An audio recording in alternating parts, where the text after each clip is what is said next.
시청자 여러분 안녕하십니까? 고영신 박사님의 고원직설입니다. 예, 네, 안녕하세요. 예. 어디 몸이 좀 불편하셨다고 하시네. 예. 예, 뭐 연휴에 예. 조금 담석이 말썽을 예. 부려갖고 예. 병원에 좀 왔다 갔다 했는데 예. 또 정상이 됐습니다. 예, 건강하셔야지. 자, 지금 이제 설 연휴 직전에 한국당이 김경수 경남지사 사건으로 이제 유죄가 확정돼서 법정 구속이 되니까 예.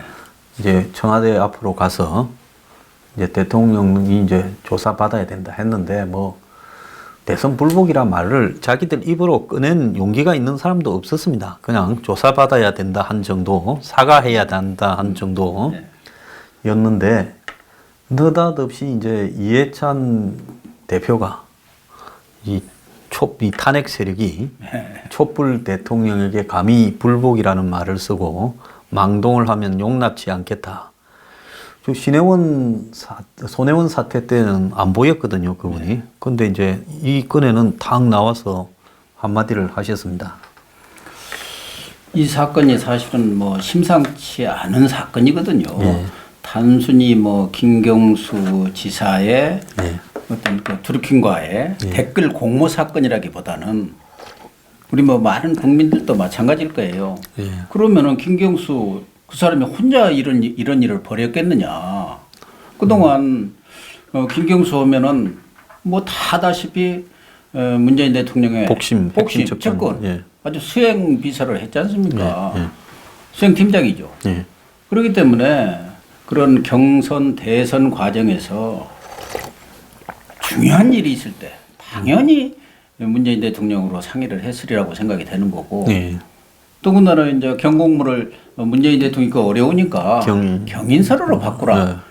그것까지 좋은데 또 김정숙 여사가 예. 전당대 그 경선 과정에서 경인선으로 가자. 그걸 뭐 서너 번씩 외치면서 경인선까지 갔을 때는 당연히 김정숙 여사도 그 경인선에 어떤 활동 내역이라든가 또 그것이 어떤 일들을 하고 있다는 것에 대해서는 감을 잡았을 것이고 뭐 김경수 지사가 문 대통령한테 보고를 안 했다 하더라도 김정숙 여사하고도 같은 부부 간에 그 경인선 얘기도 했으리라고 보기 때문에 적어도 많은 국민들은 김경수 윗선 그것이 뭐 꼭 문재인 대통령 당신은 뭐 대표입니다만은 이 그것을 지시를 했다든가 뭐 알았다든가 그걸 떠나서 그 부분에 대해서는 청와대 문재인 대통령이 명명백백하게 밝히고 또 그런 의혹들에 대해서는 엄정하게 수사를 하는 그런 지시가 있는 것이 당연한 것 아니냐 이런 의구심을 제시할 수밖에 뭐 의문을 제기할 수밖에 없는 거 아니겠습니까?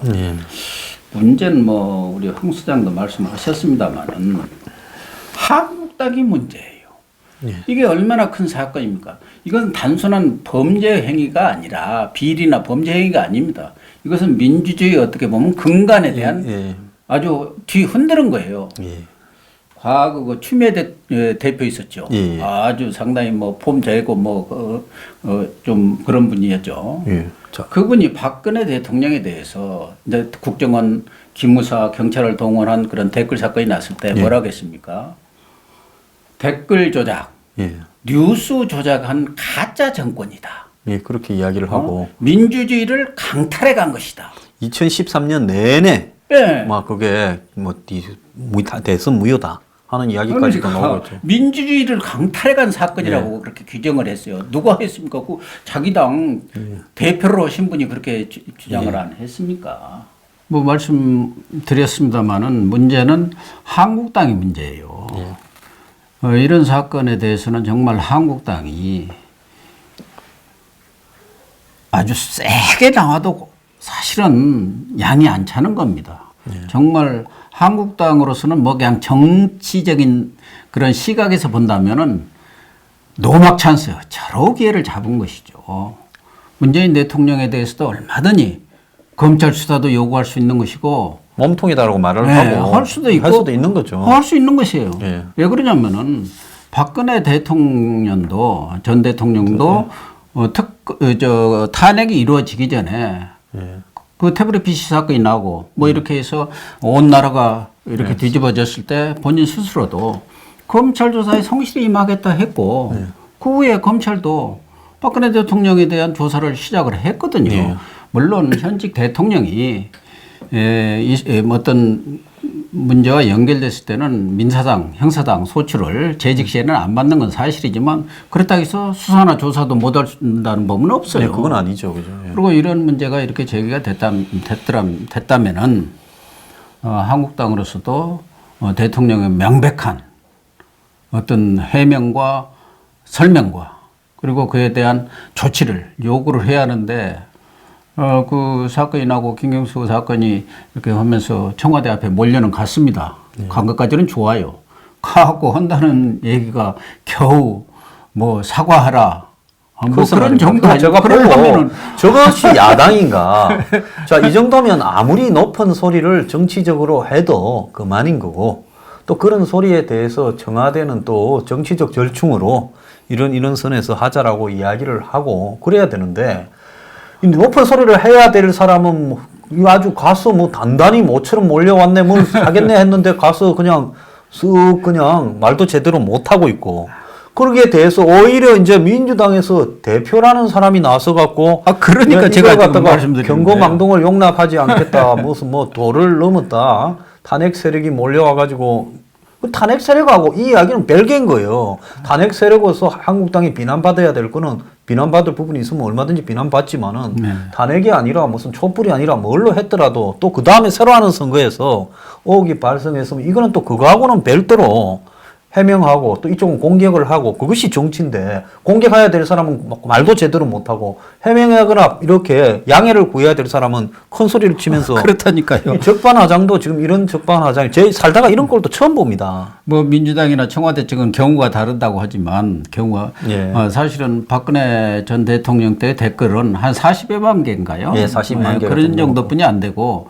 이건 8,800만 개입니다. 예, 예. 거의 1조대는 그런 댓글 조작이 있었어요.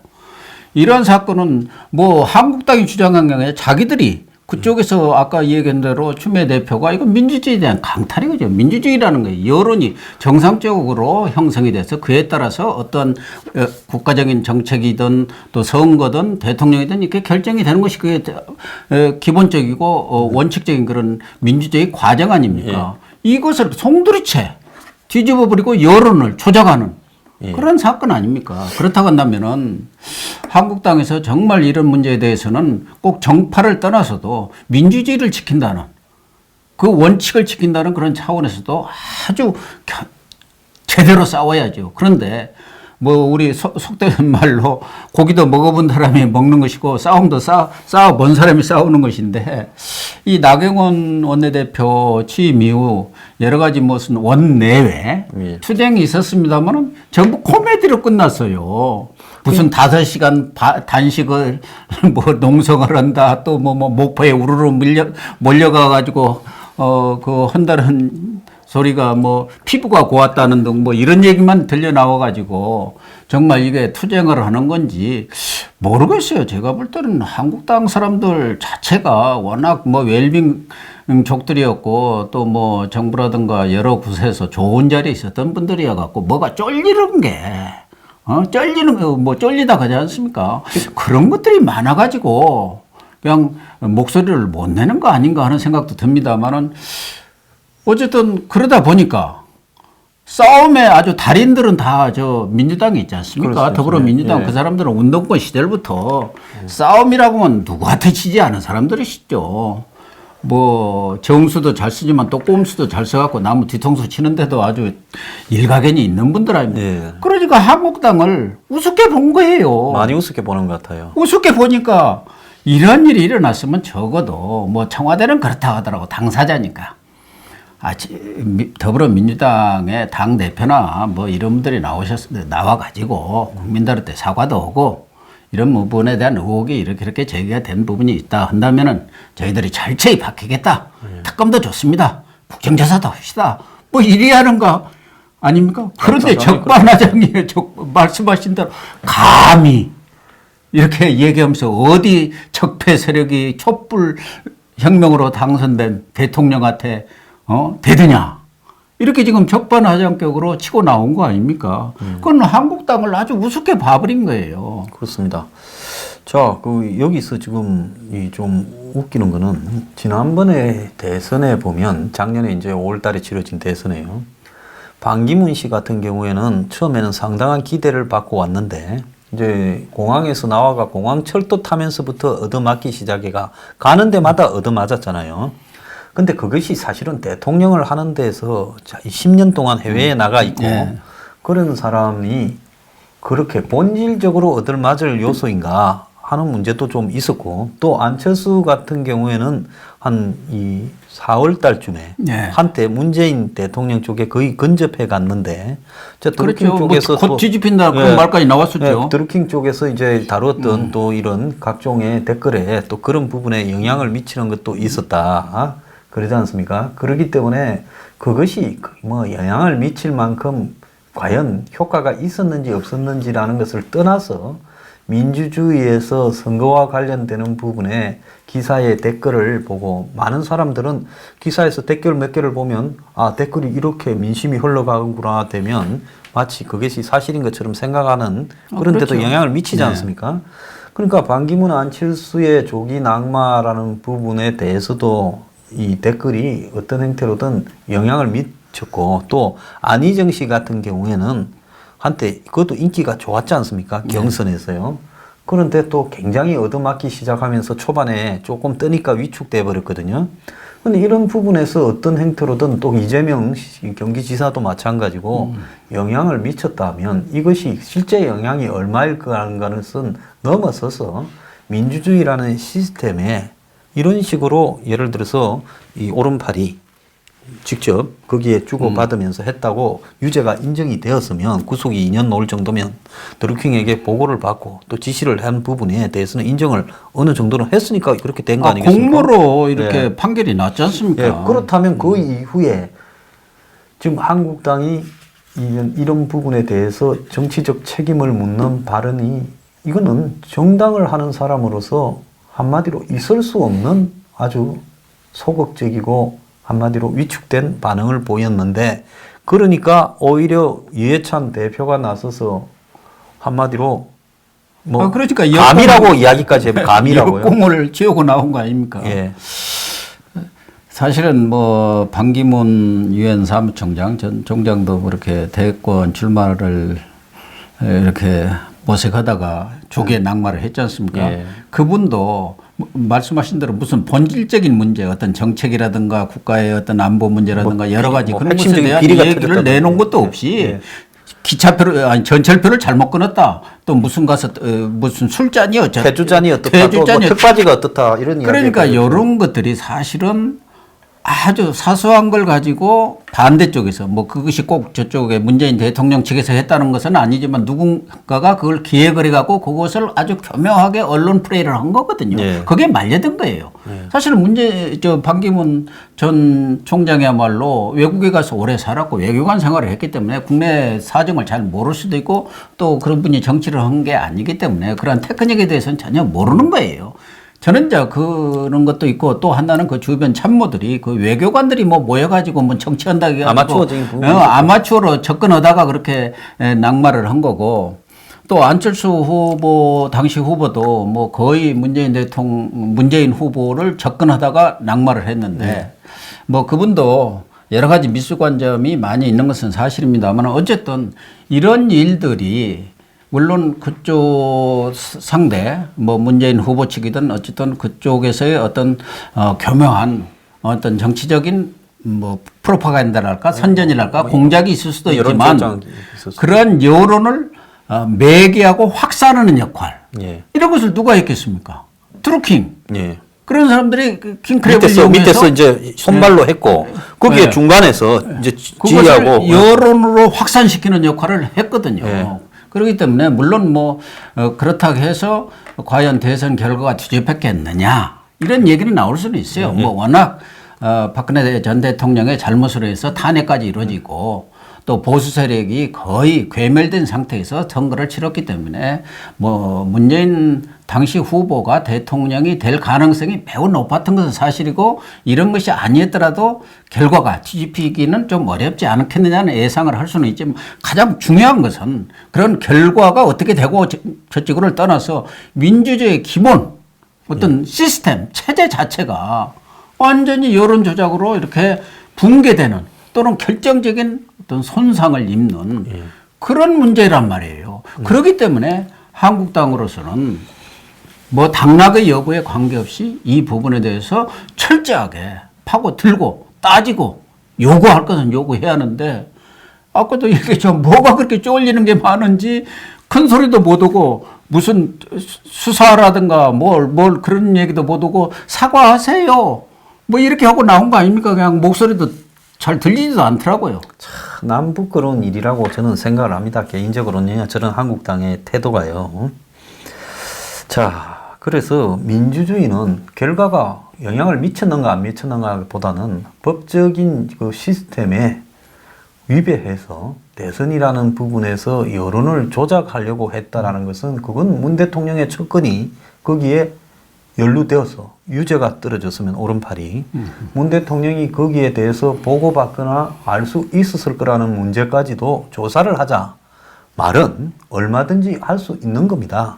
자, 그런데 오히려 하지도 않은 대선 불복을 그 대선 불복이란 말을 한다라고 지금 한국당은 그 대선 불복 얘기를 할 정도의 용기가 없어요. 없어요. 그런데 오히려 소리도 못 내요. 하지도 않은 말을 갖다가 여당 대표가 먼저 하면서 대선 불복하겠다라는 거냐라고 하면서 입 닫지 않으면 용납치 않겠다. 감이라는 말까지 썼다라는 거는 이거는 한마디로 저런 말을 듣고 1일날 그 말을 했는데 아직까지 한국당에게 이해찬 대표가 어떻게 저런 말을 할 수 있느냐. 한국당이 우리 이렇게 취급받고는 야당 못하겠다.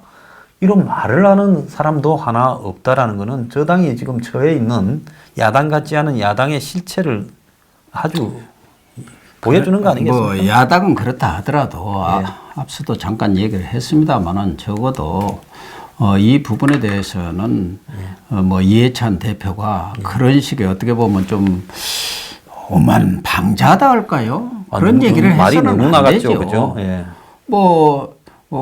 전에도 20년 집권론 운운하면서 마치 자기들이 촛불 세력, 촛불 혁명으로 집권해서 앞으로 뭐 승승장구하면서 모든 권력을 좌지우지할 것처럼 그렇게 얘기를 했다가 뭐 여러 가지 비판도 있었습니다만은 이번의 경우도 이해찬 대표가 나서서 물론 청와대 일이기 때문에 본인이 적극적으로 소방수라 할까요? 뭐 이런 것으로 나선 그런 측면도 있습니다만은 국민들 눈에 보기에는 과연 집권당의 대표가 그런 식의 언사를 써도 되겠느냐. 그런 생각이 뭐 다 많은 국민들이 들 거예요. 그것과 함께 지금 그 재판을 하신 판사가 무슨 특별히 어떤 억하심정을 가지고 그런 재판 결과를 내놓은 건 아니지 않습니까? 전혀 뭐 제가 봤을 때 이쪽 저쪽에 특히 뭐 저기 김기춘, 조윤선, 박근혜 그래 박근혜 전 대통령에 대해서도 때리고 구속시키고 뭐 이런 일 다 했는데 8년인가 뭐 이제 징역을 때리고 또 추가했죠. 말씀하신 대로 김기춘, 조윤선 그런 분들 저 구속영장 발부할 때는 뭘 하겠습니까? 그런 재판 참 현명한 판단을 내렸다. 양식 있는 판사다. 이런 얘기도 있어요. 우리나라의 보물 같은 존재다. 이렇게 하더니 자기들이 그것도 뭐 그 명백하게 여러 가지로 증거가 뭐 한 20페이지가 된다는 거 아닙니까? 물론 뭐 민주당에서는 그 증거가 직접 증거가 아니고 전문 증거다. 또 뭐 이렇게 얘기를 하고 있어요. 또 자백에 의한 증거다. 그런 것들은 유죄의 증거가 될 수 없다는 뭐 주장도 하고 있습니다만 어쨌든 적어도 판사가 양심과 법에 따라서 이렇게 판결을 내린 문제에 대해서 그것에 대해서 적폐 세력으로 몰아붙이면서 마치 사법부를 완전히 뭐 어떻게 그냥 물갈이를 해가지고 자기들과 반대되는 판사들은 싹 적폐 세력으로 몰아가지고 쫓아내고 새롭게 이렇게 만들어야 하는 것처럼 얘기하는 것은 그건 앞서도 김경수 그 사건과 마찬가지로 민주주의의 근간을 흔드는, 근간을 부정하는 그런 발언 아니겠습니까? 그렇습니다. 김경수가 그런 킹크랩 같은 그런 기계를 동원해서 드루킹과 짜고 여론을 조작한 거, 그게 민주주의를 아주 근간을 훼손하는 그런 일이었고, 지금 민주주의의 기본은 상권 분립, 권력의 견제와 균형 아니겠습니까? 그런데 지금 사법부를 완전히 부인하는 듯한, 그리고 적어도 집권당의 세력들이 재판 자체를 부인하는 듯한 이런 발언을 서슴없이 하는 것은 그건 있을 수가 없는 것이죠. 어느 정도 그 재판에 대해서 불만을 좀 표시한다든가, 또 불만을 넘어서 좀 뭐 비난은 잠시 할 수는 있지만, 그건 정치적인 그런 어떤 퍼포먼스 하나로 할 수는 있겠지만, 그것이 과도하게 국민들이 볼 때는 이게 사법부가 말하자면 청와대나 행정부 산하의 무슨 사법부 장관 정도로 생각하나, 대법원장을. 물론 뭐 그분들이 대법원장을 또 이렇게 자기 입맛에 맞는 사람 임명을 했으니까 또 그렇게 생각할 수도 있지만, 그러나 이런 상권 분립 체제에서 사법부의 그런 판단에 대해서 거의 뭐 깡그리 무시하는 정도가 아니라 뭐 적폐 세력을 몰아서 이렇게 쫓아내야 한다는 정도의 그런 발언을 하는 것은 정말 집권당 대표뿐만이 아니라 집권당으로서는 해서는 안 될 금도를 저는 벗어난 일이라고 봅니다. 자, 어느 쪽으로 정치하든 간에 또 어느 쪽에 패널 든 간에 민주주의의 적어도 룰이나 형식적인 틀은 좀 지켜줬으면 좋겠다. 이런 하나의 판단 때문에 판사들을 탄핵해야 된다는 말을 이제 국회에서 표결하겠다. 뭐 또 표결할 능력도 안 되면서 표결하겠다는 말을 끄집어내는 것은, 그거는 국민들이 여권을 어떻게 보겠느냐. 야당의 무능과 더불어서 또 여권 자체도 지금 현재 나타내고 있는 이런 행태들이 이것이 민주주의냐. 정말 좀 부끄러워할 줄 알아야 된다, 이래 봅니다. 그런 게 한 말씀 더 붙이면은 이제 판사들에 대해서도 뭐 탄핵을 한다, 어쩐다 이렇게 하는 것이 소위 언론에서 용어로 이야기하면 칠링 이펙트라고 합니다. 겁주기 효과, 위축 효과. 바짝 어리는 거예요. 언론 보도를 우리가 하다 보면은 경우에 따라서는 자기들이 입맛에 맞지 않으면 어디 고소를 하겠다. 형사고소, 뭐 민사고소, 고발 뭐 이렇게 해가지고 언론을 위축시키는 그런 역할들을 하는데, 지금 자꾸 이렇게 뭐 재판에 대해서 시비를 걸고 또 뭐 탄핵 운운하는 것은 여권 입장에서는 아마 전략적인 그런 생각들이 있을 거예요. 어차피 1심은 판결이 내려진 거고 이제 2심 고법에 항소심이 있는 것 아니겠습니까? 그것에 대비해서 판사들도 김명수 대법원장 알았지? 그거 제대로 좀 임명해놔. 제대로. 또 하나 있고, 당신들 고법에서까지 이런 판결이 내려질 경우에 따라서는 여러 가지 좋지 못한 일이 있을 거라는 그런 은연중에 어떤 압박이죠. 압박 내지는 협박이 아닌가 하는 그런 생각까지 들게 하는 거예요. 이런 걸 보면서 한국이 과연 상권 분립이 존재하는 것인가? 입법부의 한 멤버가 사법부를 향해서 저런 말을 하는 것이 상권 분립인가? 그러면 지금까지 자기들이 주장해왔던 사법농단이라는 것도 결국은 이런 행태를 자꾸 보이면 처음부터 이 사법농단이라는 부분이 한국의 정치에 통상적으로 여야 간에 관여하고 영향을 미치는 부분이 있던 것을 이제 자신들만 지금 이 유리하게 이 부분을 가지고 총체적으로 비리를 척결하자고 겁줘서 사법부를 장악하고자 하는 목적에서 비롯된 거 아니나 하는 의심을 스스로가 갖도록 저렇게 처신하고 있다는 겁니다. 이번 일과 저렇게 엄청난 일 말고 얼마 전에 바로 손혜원하고 같이 일어난 일이 있잖아요. 서영교 사건. 그게 사법거래 아닙니까? 사법거래죠. 명백하게. 야당 의원이 사법거래를 한 거죠. 법사위원이라는 부분으로. 서영교 의원이 그 전에도 말썽이 있어가지고 뭐 가족들 온 가족들을 주변에 데리다 놓고 있던 그러다가 탈당했다가 다시 뭐 이렇게 돌아왔는데 이 서영교 사건이 났을 때 그 사람들이 뭘 했습니까? 그 원내 수석 부대표가 하는 거, 그거 그냥 사퇴하는 거. 그거 사퇴하는 거 무마하고 말았거든요. 이런 문제가 났을 때 본인들이 정말 제대로 된 이렇게 징계도 하고 어떤 조치를 취했더라면은 그래도 더불어민주당이 정말 제대로 된 그 어떤 사법 권위도 세우고 잘못된 부분에 대해서 스스로 자기 정화에 그러한 기능이 있구나, 능력이 있구나 이런 생각을 할 텐데 자기들은 그냥 대충 뭐 구렁이 담는 거 가듯이 뭉개고 이 자기들이 불리한 판결이 나니까 뭐 그냥 난리 법석을 치면서 이렇게 하니까 그래서 이 정권의 가장 대표적인 말이 내로남불 정권이라는 건 아닙니까? 그때 서영거 문제도 뭐 사법 부탁을 할 때 핑계거리야. 뭐 내 지구당의 사람이 그 성적인 도착자 비서대에서 선거 때 날 도왔는데 부탁을 해서 내가 알아봐 준 것밖에 없다라고 말을 하겠지만은 모든 비리나 의혹은 해서는 안 되는 일을 알아봤다라는 것부터가 궁극적으로 그것이 그 사람이 차지하고 있는 이 사법부의 위치에서 사법부와의 연관 위치에서 영향력이 충분히 이렇게 직권남용이죠. 예. 공무원들이 그렇게 하면 됩니까? 어떻게 되죠. 보면 국회의원도 공직자인데 공직자가 이런 일을 해서는 절대 안 되죠. 안 되는 거죠. 예. 그것도 뭐 자기하고 선거운동원이든 누구든 간에 그분에 대한 어떤 개인적인 뭐 관계나 관계라든가 또 뭐 은혜를 입었을 수는 있죠. 예. 그러나 그건 개인적인 문제고 예. 이런 공적인 문제는 공과 사를 엄격히 가려야죠. 그런데 국회에 나와 있는 그 파견된 판사한테 그렇게 압력을 넣어가지고 그 판사가 바로 또 법원 행정처에 보고를 하고 법원 행정처가 또 관련 그 지법원장한테 얘기하고 지법원장이 판사한테 얘기해가지고 이 죄를 아주 가볍게 하고 형량도 아주 가볍게 해서 원래 형량이 나올 수 있는 것들을 그냥 벌금으로 이렇게 처리한 것 아닙니까? 그게 사법가냐고 사법농단이죠. 그 이 사람이 지금 세 번째예요. 한 번은 자기 뭐 후원회나 또 자기 사무실의 인턴이나 이런데 자기 딸을 앉히고 오빠를 또 앉히고 동생을 앉혀서 문제가 됐던 부분이 있고 또 한 번은 국회 국감기관으로서 한마디로 피감기관, 사법부의 피감기관이면 뭐 판검사 아니겠습니까? 네. 이런 사람들하고 저녁 자리에서 국감기관에 남편이 또 변호사지 않습니까? 근데 유명 변호사죠. 참여연대도 관계하고. 그 남편을 오라 해서 인사를 시켰다면 거기 앉아있는 사람하고 남편하고의 앞으로 벌어질 수 있는 여러 가지 관계들이 있다는 거 아닙니까?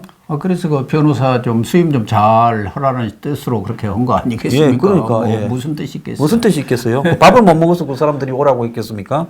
그러니까 이런 부분 동석을 시켰다라는 부분도 잘못되어서 이런 것이 외국 같으면 큰 문제가 됐을 것이고 또 이제 더 떠나서 이렇게 했으면 그것이 검찰이 기소했든 안 했든 그 검찰의 태도도 정말 웃기는 거지만은 당에서는 적어도 자기들이 사법농단에 대해서 그렇게 지금 1년 넘도록 끌어오면서 사법농단에 대한 적폐를 청산하는데 현역 의원이 이런 일이 발생을 했으면 그거는 당에서는 이 사법적 처리하고는 별개로 과감하게 그것은 잘라내고 처리를 했어야 되는 거 아니겠습니까? 그게 촛불 정신이에요. 그게 촛불 이게 정신. 나라냐? 네. 이게 뭡니까? 나라가 월칙과 그런 것으로 굴러가지 않고 사적인 또 연줄로 또 전혀 권한이 없는 사람이 달라들어서 좌지우지하는 거 이래서는 안 된다 해서 촛불 그런 시위가 일어났던 거 아닙니까? 최순실이라는 사람이 아무 권한도 없는 사람이 와가지고 국정을 좌지우지하고 그러다 보니까 국민들이 이게 나라냐? 대통령은 뭐하고 장관은 뭐하고 최순실이가 다 임명을 하고 다 연설문도 쓰고 그러는 이렇게 해서 일어난 거예요. 그렇다고 한다면 적어도 본인들 스스로가 우리는 촛불혁명으로 집권한 세력이라고 한다면은 그런 일들은 깨끗하게 철저하게 이렇게 정리를 하고 그런 일들은 스스로 안 해야죠. 더군다나 이런 뭐 김경수 사건도 뭐 일부 재판에 대해서 자기들이 보기에는 좀 불만이 있다 하더라도 그건 어느 정도 뭐 정치적 퍼포먼스 또는 정치적인 차원에서 의견을 제시는 할 수 있지만 그러한 의견들은 이제 항소심이라는 제도가 또 있지 않습니까? 민주주의라는 것은 결과도 중요하지만 과정 이것도 더 중요하거든요. 과정과 절차가 민주적인 방법으로 이루어져야 한다는 거. 이것이 또 민주주의의 가장 기본적인 그런 그 원칙이고 또 지켜야 할 선이거든요. 그런데 항소심에 가서 얼마든지 그 부분에 대해서 주장을 하고 자기들이 그래서 뭐 1심에서 유죄 판결을 받은 사람들도 뭐 항소심이나 대법에 가서 또 무죄도 많이 받지 않습니까? 무죄 판결도. 그런 노력으로 해서 국민들이 보더라도 아, 역시 이게 나라냐는 그런 답을 주는 정권이구나. 이게 나라냐는 답이 뭡니까? 잘못된 정부, 잘못된 정권을 시정하고 제대로 된 나라를 만들겠다. 그거에 대한 답을 줘야 하거든요. 그런데 지금 하는 이런 여러 가지 행태들을 보면은 과거하고 뭐가 달라졌느냐. 이런 뭐 의구심과 불만들이 지금 팽배하고 있는 것 아니겠습니까? 그래서 주변에서 보면은 문재인 정부를 지지했던 많은 사람들이 돌아서고 있는 거예요. 정말 문재인 정권은 과거와는 다른 그런 모습을 보일 걸로 생각했는데 뭐 정치, 경제 뭐 다 그런 걸 떠나서 최근 일어난 이런 김경수 사건만 보더라도 억지 주장, 경강부회식의 그러한 태도들을 보이니까 그 이해찬 대표 같은 그런 어떻게 보면은 막말성의 그런 발언들을 하는 것을 보면서 과거의 권위주의 정권 시절이나 보수 정권 시절과 아무것도 달라진 것이 없다. 사람만 바뀌었다. 정권만 그냥 뭐 한국당이나 또 보수 정권에서 진보 정권이라는 말만 뭐 진보고 개혁 정권이라고 하지만 저는 그렇게 보지도 않습니다. 이렇게 바뀐 것뿐이지 실질적으로 달라진 것은 아무것도 없다. 그렇게들 판단을 하고 있는 것이요. 그게 지금 취지일로 나타나고 있는 거 아닙니까? 예, 그래서 서영교 사건이나 또 김경수 이 판결에 대한 결과에 대한 승복하는 문제 이런 것이 오히려 자기들 쪽에서 문제가 발생할 수도 있죠. 왜? 기관의 정치는 서로 간에 우리 쪽도 잘못했을 수도 있고 이쪽도 잘못했을 수가 있는데 이랬을 때 다르게 행동하는 것. 예. 저 사람들과 우리는 이 적폐, 사법 적폐를 청산하는 총대를 맨 사람들이기 때문에 근본적으로 다르다. 그것이 자기들이 그렇게 주장해 놓은 촛불 정신 그게 뭡니까? 국민들한테 이 국가를 갖다가 사적으로 운영하지 않겠다. 그게 촛불 정신 그렇죠. 아니겠습니까? 네. 그렇다면 이번에 이런 일이 발생했을 때 서영교를 당에서 출당시키고 국회 윤리위원회에 제기를 해서 의원직을 박탈하겠다고 놓는다든지 또 김경수 부분에 대해서 유감이지만은 성복하겠다. 이렇게 말을 하는 거. 그것이 결국은 이 정권이 도덕적 우위에서 사법 적폐를 청산할 자격이 있다는 거지. 자, 판사들이 무슨 탄핵이라고 뭐 의결했다고 국회에 넘겼는데 그걸 지금까지 말도 안 하다가 이제 이 일이 생기니까 판사 탄핵을 한번 국회에서 표결로 결의를 해봐야 되겠다. 참 진짜 치사스럽습니다. 정말 정권이 그래서는 안 되죠. 뭐 앞서도 뭐 여러 얘기들을 했습니다마는 정말 문재인 정권에 대해서 실망하는 부분이 바로 그런 거 아니겠습니까? 소위 뭐 문재인 정부가 들어섰을 때 많은 국민들이 정말 소통을 잘하는 정권이 될 것이고 국민의 민의를 바탕으로 해서 정말 제대로 된 정치를 한번 해보지 않겠느냐. 그동안 우리 여러 대통령들이 있었습니다마는 뭐 상당수 대통령들은 민심과 유리된 또 실패한 그런 정부를 겪었기 때문에 이번에는 정말 국민들의 그런 여러 같은 지지를 받고 이렇게 대통령이 됐기 때문에 또 뭐 어떤 재벌이라든가 또 뭐 이런 것에 어떤 도움을 경제적인 뭐 정치 자금의 도움을 받아서 집권한 세력도 아니어서 빚도 좀 적지 않겠느냐. 그러는데 집고 나서 하고 나서 보니까 뭐 민노총이다 무슨 한노총이다 또 참여연대다 하는 사람들이 전부 다 청부서를 들이밀면서 좋은 자리 다 차지하고 완장을 차고 이렇게 또 돌아다니지 않습니까? 오히려 진보라고 하는 사람들이면 우리가 만들어 줬으니까 지금부터는 그야말로 진보적 국가를 깨끗하게 만들어 달라 하고 우린 뒤로 빠지겠다. 이렇게 해야 되는데 이제는 전부 니 어떻게 해서 대통령 됐는데 그렇죠. 우리한테 빚 갚아라. 이제 이러고 있는데 이것도 또한 국가가 아니기는 매한반이다. 이렇게. 인사 문제에 있어서도 그동안 뭐 덜 그런 뭐랄까요 어떤 뭐 이 정부에서는 캠코더 인사, 소위 말해서 캠프라든가 코드 또 뭐 이런 자당 출신의 인사를 그렇게 중용하는 정책을 쓰지 않고 좀 탕평 인사를 할까 폭넓게 인재 풀을 활용해서 이렇게 많은 사람들을 기용해 가지고 최고 인재들을 활용해서 이렇게 정권을 이끌어갈 걸로 기대를 했는데 과거에 뭐 이명박 정권 때 여러 뭐 인사나 또 박근혜 정권 때 인사나 뭐 이렇게 다름이 없는 것 아니겠습니까?